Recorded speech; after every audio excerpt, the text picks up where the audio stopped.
I'm Carl Watson, the Executive Director of the Chamber, for those that are lucky enough not to know me. So, and this beautiful lady here is our chair of the Chamber, Ms. Kathy Fuston, and she's going to make a few comments, and we appreciate everybody coming.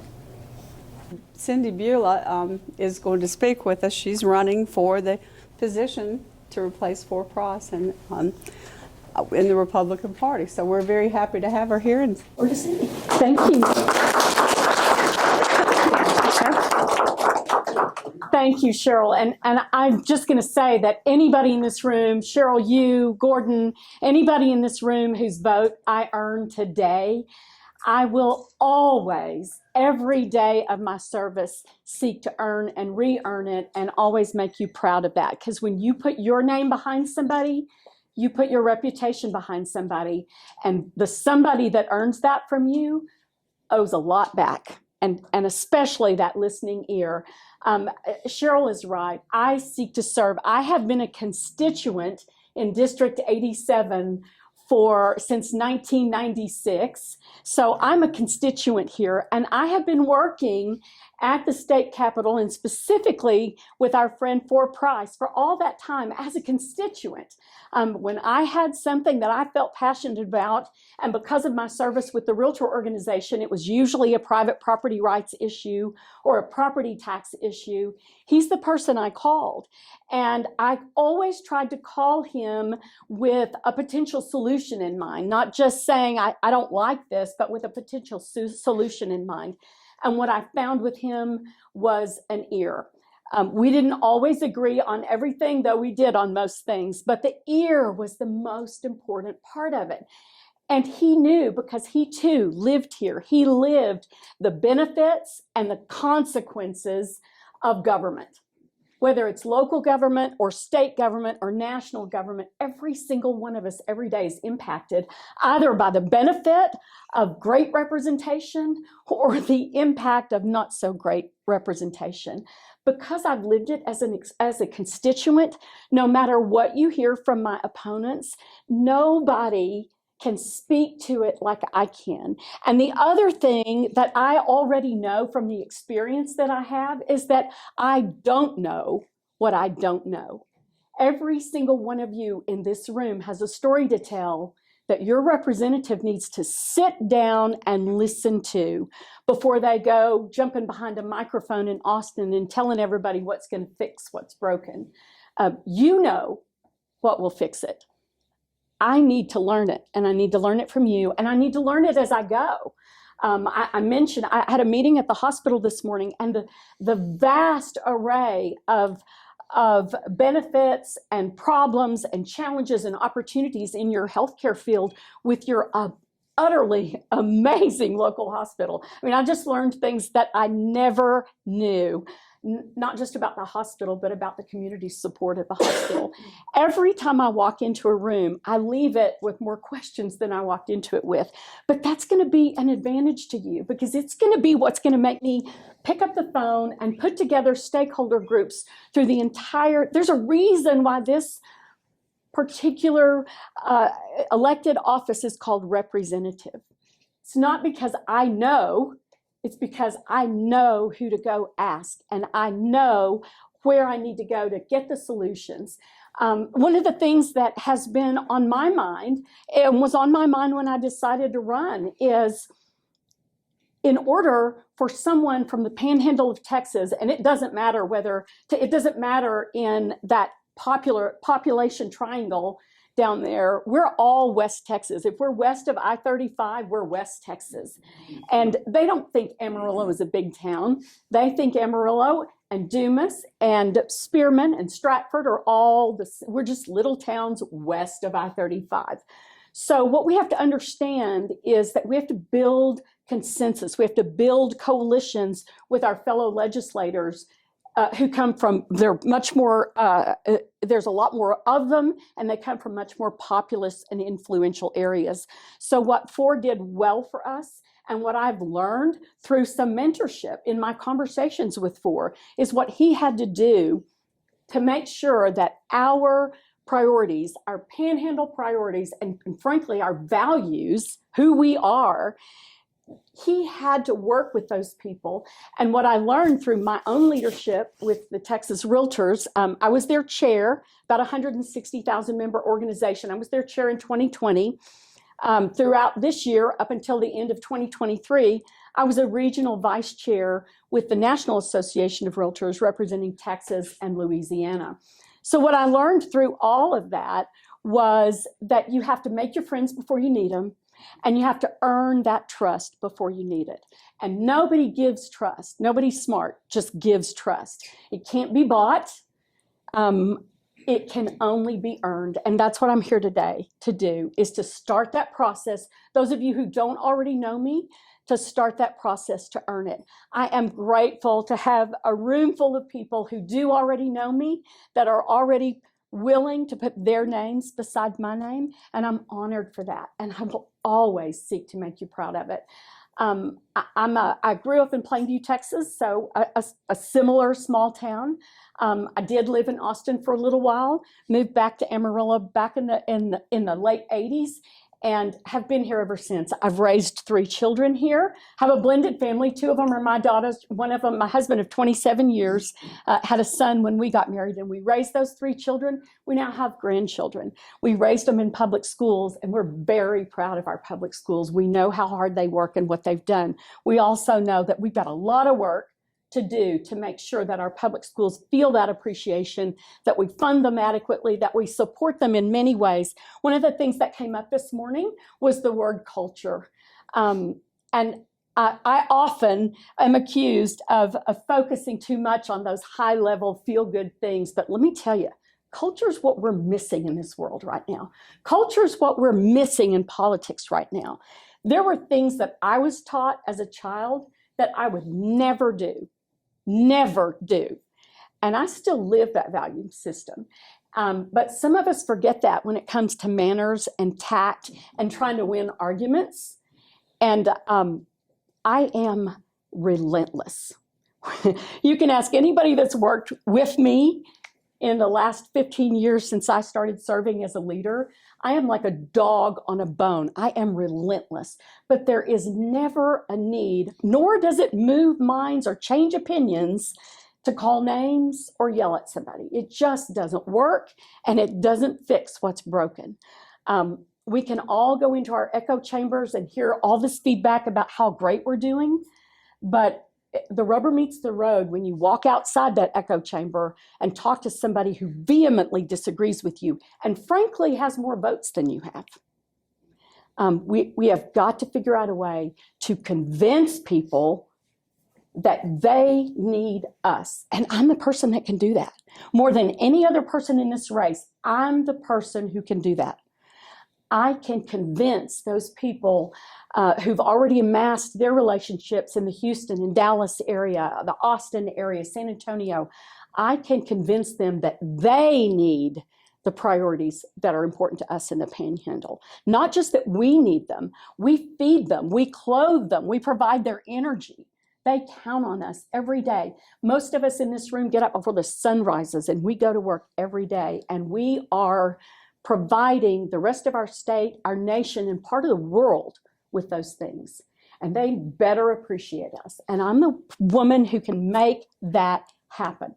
The other thing that I am is, I grew up in the same culture you did. It was conservative. It was family-oriented. It was community-oriented.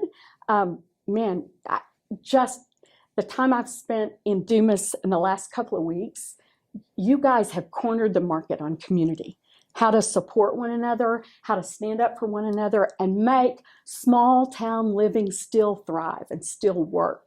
I hope that continues, and I want to be part of that. I want to stay out of your way, because that's what government really needs to do, is kind of stay out of your way, because you got this. But when you need us, I need to be there. And I need to have already amassed the relationships in Austin that can make sure I'm there. And I want to tell you, I've been building those relationships for the last 15 years. About 80% of what the Realtor organization does is advocacy. It is laser focused on real estate issues, private property rights issues, business issues, those kinds of things. But it works. That particular organization is also very nonpartisan. So through my work, and one of the things you may hear about me as the campaign goes on is that I'm not partisan enough. Well, part of my job as the leader of that organization was to stay out of the partisan lane and make sure that we had our issues and our coalitions built where we need them so that our issues would pass. But make no mistake, no matter what else is said, I am a conservative. I was raised a conservative. You can call it what you want to, but that's a community-driven, family-driven, hardcore, government has a role, but the rest of the time it needs to stay out of our way. We can't, Austin cannot come up here and tell Dumas, Texas what it needs and doesn't need. And Cindi Bulla certainly can't, nor will she try. Cindi Bulla will be in Dumas saying, what can I do to help you fix this? Or I've got this coming down the pipe. Someone filed this bill yesterday. How will that affect you? Sounds good to me, but how will it affect you? I understand how that whole process works. I'm your person, and I'm asking for your vote. I'm humbly asking for your vote. I'm asking for your support. I'm also going to tell you that many of the people I'm talking to, door to door, don't even realize that there's an election coming up and that early voting starts on February 20th. They don't even realize that. They don't understand that voting day, the one that really is going to count for who represents you in the next election, is March the 5th. That Republican primary could not be more important for a myriad of reasons, but especially your state representative. I'm asking for your vote. I'm asking for you to call as many people as you know and remind them to vote. And if I haven't earned it, I'm asking you to ask them to vote for Cindi Bulla in the Republican primary for state representative for District 87. Thank you very much for your time, and I would be happy to answer any questions you have.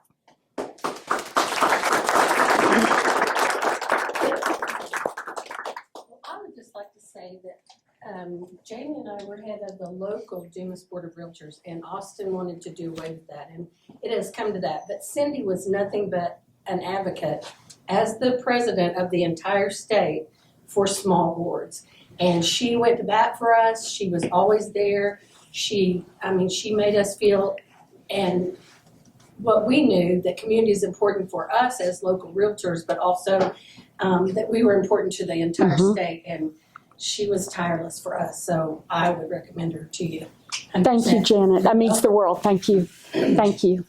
Y'all, I don't think everybody understands, and it's been a great reminder to me. There is a little bit of a difference between Amarillo and Dumas, and between Dumas and Stratford. And as I've visited, I get kind of comfortable in Amarillo sometimes, so I'm reconnecting with these roots. And I was in one small community in the district when their football team was heading out to go play for the state semifinals, and I watched that town shut down to show up on the square at 7:30 in the morning. I left really early that morning because it took a while to get there, but I was there, and I wouldn't trade that experience for the world.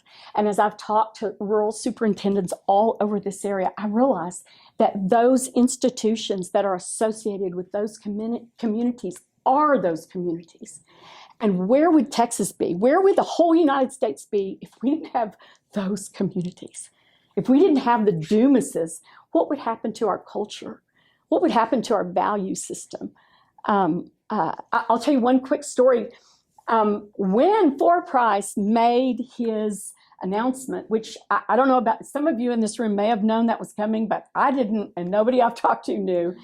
And it was a blow, because this man has been a really good representative for us.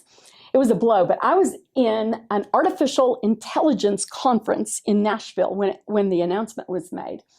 And I had spent the day listening to the potential impact of artificial intelligence on every aspect of our lives, and specifically real estate, but every aspect of our lives. And there was a guy from Silicon Valley there that was teaching it. And after about 6 hours of hearing what this machine learning thing was going to do and already has the capability of doing. And by the way, the role that we're all playing in teaching it that capability.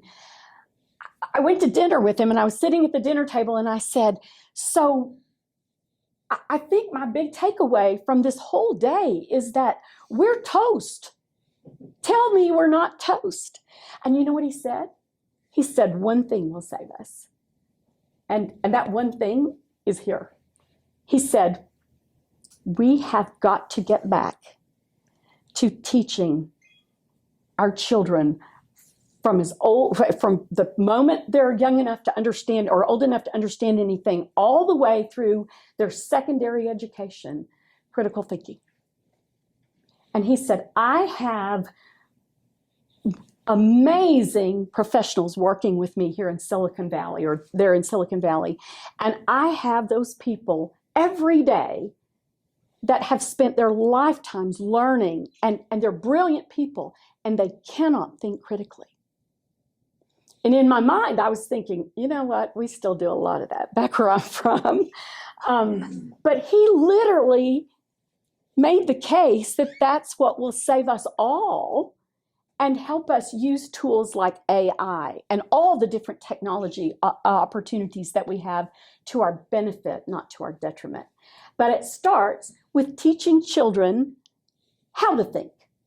The things you start doing when they're toddlers that we've lost the ability to do in a lot of spaces, the things our public schools do such a great job doing. I'm going to teach you how to think through this.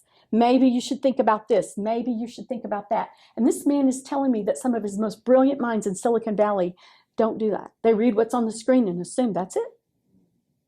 That's it. So let me just tell you, I'm the biggest advocate of our way of life out here, and the way we bring our children up to be responsible for themselves, the way we bring our children up to say, when we have a problem, let's fix it. I heard the most wonderful story just a few minutes ago about Dumas during COVID. It was during 2020 that I was chairman of Texas Realtors, and the story I heard was about you all coming up with a way to make what we were all calling PPE, masks and gowns and surgical things, out of shower curtains. So you had people in some of those large urban areas wringing their hands saying, what are we going to do? When are y'all going to mail us some PPE? What are we going to do? And here you were saying, oh, I know. Let's do this. Because that's what we're taught to do from birth, is figure it out and get it done. And I'm proud of that. I'm proud to be from that culture, and I'm proud that we do it and that we still are doing it that way. And I can make that case. Trust me, you've already seen how passionate I am about it. I can make that case behind that podium in the back of that big chamber in Austin like nobody else can. I can make them listen, y'all. And I'm asking for your vote. I know, sorry, I gotta go. I win again. Absolutely. Any other questions? Yes. In the Texas Panhandle, a lot of the counties up here per capita have the highest pediatric asthma rates. A lot of that is due to the feedlots. On your social media page, you posted that you would cut down on useless regulations concerning the agriculture industry. Would you see any regulations that could be implemented to reduce manure or fecal dust in the air to protect our children? Thank you for that question. You know, my answer to any questions like that is that the people who run those feedlots, the people who rely on those feedlots for their economic and food source, they have children here too. We all have a vested interest in doing the best we can. And the people on the ground that are living this experience are probably more laser focused than anybody on the need to make sure that we balance all of our needs, that being one of them, as best we can. And I know that there are a lot of things going on in those spaces right now that will help minimize and repurpose some of those resources, some of the gases. I heard, I don't know enough about it to speak intelligently about it, but I heard from someone the other day that some of the dairies are working right now to repurpose some of those gases and those things and export them and use them as other energy sources. So those are things that are all hands on deck. No one, whether it be the left side of the aisle or someone in Austin or even someone like Cindi Bulla in Amarillo that's not running a feedlot or a dairy, the people that know the most about that, they're living here too, and it matters to them too. And those partnerships where we can say, what can we do together? What can we do together to make our lifestyle and preserve where we are and this culture forever? What can we do for the next generations? They're in the process of doing that right now. They're as concerned as you might be or I am about it. But I guarantee you, we don't have a Washington, D.C. solution, and we don't have an Austin solution without talking to the people who live right here and are experiencing it. And we can't throw out one without the other. Starving people is not the answer either. We've got to work together. And I think that's what's missing. Whether we're talking about Austin or DC, we've got to work together to figure this out. And we all have a vested interest in doing it. So thank you for the question. Y'all are awesome. Thank you very much. I'm going to be here for a while if you want to talk to me individually. I'm also very busy setting up like stakeholder type meetings. So if you have a desire, whether it's you individually or you and 10 of your friends or 10 of your colleagues or whatever, I'm here. I'm asking for a job to work for you. I will come and meet with you wherever you want to meet. I'll meet here or in Amarillo somewhere or wherever it's convenient for you, at the coffee shop, wherever I need to be, because I intend to win this race. And when I win this race, I will be working double time to make sure that I'm ready with your issues. You know those better than I do. So please, Steve Pear is here with me. He's part of my campaign team. He's running my calendar. And if there's an open hour, I'm here. So you just tell me what you need. And I don't need a room this size to do it. Wherever you want me to be, I'll be there. And that goes for now and after I'm elected.